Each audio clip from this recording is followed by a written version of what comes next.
Շնորհակալություն, պարոն Փաշինյան, Ադրբեջանի փոխվարչապետի այցի ընթացքում տեղի ունեցավ հանդիպում գործարարների հետ, ձեզ հայտնի է ինչ գործարարներ են, ովքեր են մասնակցել այդ հանդիպմանը, ինչ հարցեր են քննարկվել,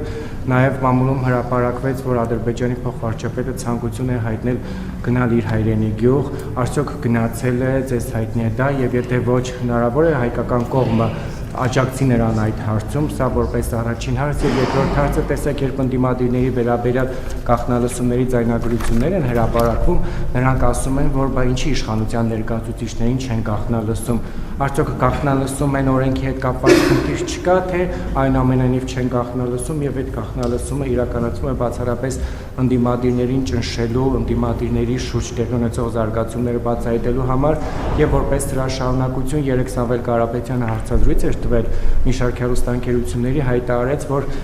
սեպտեմբերին պատերազմ չի լինի, որովհետեւ Նիկոլ Փաշինյանը իշխանության չի լինի։ Ես նոր ասացի, պետք է հասկանալ, որ կալուգացի օլիգարխը ինքը հասկանում է ինչ է խոսում, ես վստահ չեմ դրանում, գրեթե վստահ եմ, որ չի հասկանում ինչ է խոսում։ Հաջորդ հարցը գործարարների խմբի մասին, այո, գիտեմ ովքեր են, բայց եթե իրանք հարկ կհամարեն, իրանք կհրապարակեն։ Ես դա այդ թվում ձեզ հայտնի պատճառներով մարդկանց բուլինգի որոշ լուսանցքային խմբակների կողմից չի ենթարկելու համար, եթե չի հրապարակվել, ուրեմն չի հրապարակվել։ Ինչ վերաբերում է պարոն Մուստաֆաևի ծննդավայր այցելելու հետ կապված, նման հարց չի քննարկվել, ես տեղյակ չեմ եւ չի այցելել։ Բնականաբար աշխատանքի ավարտից հետո պատվիրակությամբ վերադարձնել են։ Ինչ վերաբերում է գաղտնալսումներին, ես չեմ կարող ասել գաղտնալսումների շրջանակը ինչպիսին է, բայց ակնհայտ դուք գիտեք, որ իշխանության ներկայացուցիչներն էլ են գաղտնալսում եւ ասենք օրինակ Հովիկ Աղազարյանի դեպքը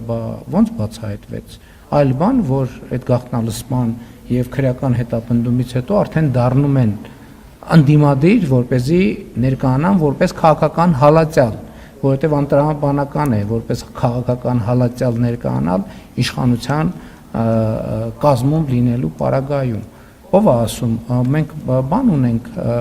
մենք դատապարտված նախարար ունենք, քաղաքաշինության կոմիտեի նախագահ, չգիտեմ, դատապարտված են թե չէ, բայց ոնց որ չեն գաղտնալսել, առանց գաղտնալսման ոնց այդ քրեական գործերը հարուցվել, ոնց են կալանավորվել, ոնց են դատապարտվել։ Հավանիչ տեսանյութը եւ բաժանորդագրվիչ նորությունները բաց չթողնելու համար